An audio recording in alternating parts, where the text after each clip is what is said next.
Hello everyone. The coronavirus pandemic has resulted in an unprecedented triple crisis: health, economic, and social. The CSR Act was recently amended to include COVID relief activities such as donations to the PM Cares Fund with a 100% tax benefit under Section 80G to address this crisis. This is no doubt an excellent initiative. However, an unintended outcome of the pandemic has been the diversion of CSR funds to COVID relief activities, cutting on funds dedicated to other long term social causes like education, skill development, women empowerment, care for the elderly, and special needs, etc. A 100% tax benefit has prompted many large corporates and PSUs to donate most of their current year's CSR funds to the PM Cares Fund. Consequently, CSR support for education, health, skill development, and similar social initiatives, while important, are no longer on priority. Focus has instead shifted to the distribution of masks, sanitizers, COVID protection kits, and addressing the migrant workers crisis. And rightly so. So while corporates are giving generously this year, their funds are either for PM Cares Fund or NGOs dedicated to COVID relief activities.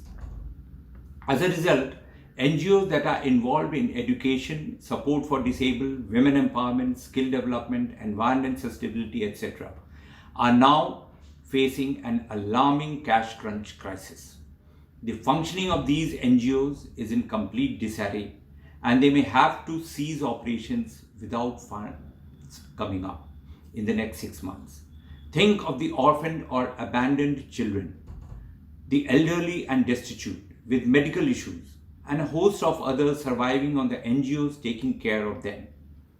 These NGOs are short of funds to continue their activities because corporates have contributed almost 80% of their budgets to the pandemic relief and unwittingly ignored their ongoing CSR commitments.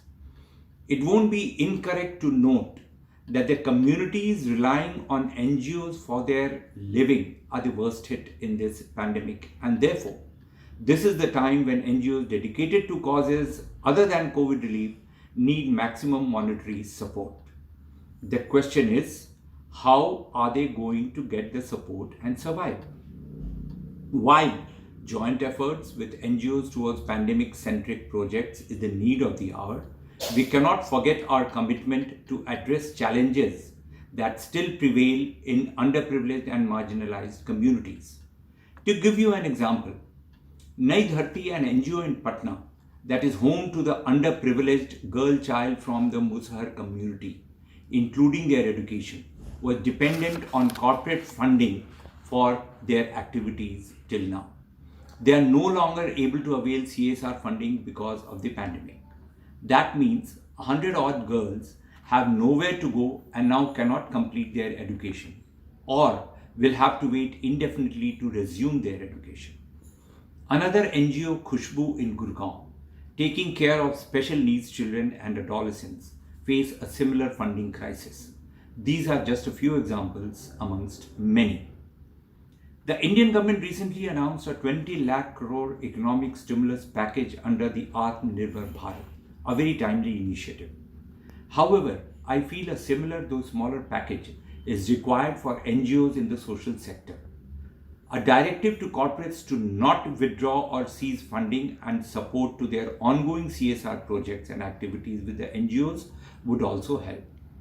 I suggest this because while we deal with the immediate challenges of the pandemic, with a looming economic crisis that will see profits and consequently CSR budgets of corporates declining, we have to be prepared.